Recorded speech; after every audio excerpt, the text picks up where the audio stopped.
আসসালামু আলাইকুম। সকলের কি অবস্থা? আশা করি সকলে ভালো আছেন। আপনাদের দোয়ায় আমিও ভালো আছি আলহামদুলিল্লাহ। আজকে আমি মুরগি দিয়ে পোলট্রি মুরগি দিয়ে ঝোল করে আলু দিয়ে তরকারি রান্না করব। যাদের ভালো লাগে দেখে আমার চ্যানেলটা সাবস্ক্রাইব করে দেবেন এবং কি এই ইউটিউব চ্যানেলের নতুন ভালোবাসা দিয়ে সবাই পাশে থাকবেন।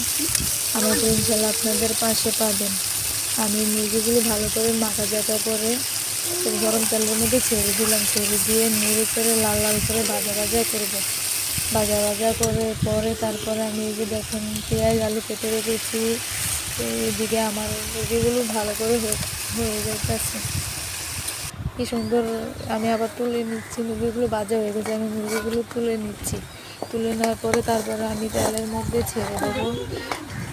সব কটা মুরগি তোলার পরে আমি তেলের মধ্যে ছেড়ে দেবো আলুগুলো আস্তে আস্তে সব কটা আলু দিয়ে দেবো। দিয়ে দেওয়ার পরে আমি তারপরে সুন্দর করে মেখে লাড়া দেবো। আলুগুলো লাড়া দেওয়ার পরে যাতে তেলটা মিক্স খায় আলুর মধ্যে মিক্স খাওয়ার পরে এই যে দেখেন কত সুন্দর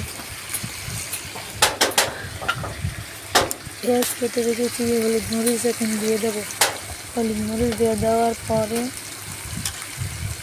আমি আবারও লেড়ে নেবো। এই যে দেখেন আমি সবগুলো অ্যাড করে নিচ্ছি, ভালো করে নাড়াচাড়া করে অ্যাড করে নিচ্ছি। আবারও দেখেন কত সুন্দর আলুগুলো হচ্ছে, আমার তেলের মধ্যে ভাজা হয়ে যাবে। আমার তো মন চাইতেছে এখন একটা আলু নিয়ে খেয়েও নেবো কিছুক্ষণ পরে। একটু হওয়ার পরে দেখেন কত সুন্দর করে আলুগুলো হয়ে যাচ্ছে। আলুগুলো হয়ে যাওয়ার পর আমি ওর মধ্যে পেঁয়াজ অ্যাড করে দেবো। পেঁয়াজ মরিচ কাটা ছিল একসাথে অ্যাড করে দিলাম। অ্যাড করে দেওয়ার পরে ভালো করে নাড়াচাড়া করলাম।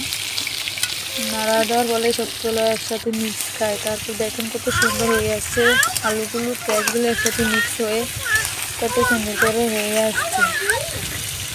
এখন আমি আলুগুলো লাল লাল হয়ে যাওয়ার পরে এর মধ্যে হলুদ মরিচ লবণ পরিমাণ মতো দিয়ে দেবো। এই যে দেখেন আমি সবগুলো দিয়ে দিচ্ছি। হলুদ মরিচ পরিমাণ মতো দিয়ে দিলাম। দিয়ে দেওয়ার পর আমি এগুলোকে ভালো করে আবার লাড়াচাড়া করবো। লাড়াচাড়া করার পর দেখেন কত সুন্দর লাল লাল দেখা যাচ্ছে তরকারিটা। দেখতে খুবই লোভনীয় লাগছে। আজকে মনে হয় অনেক মজা হবে তরকারিটা।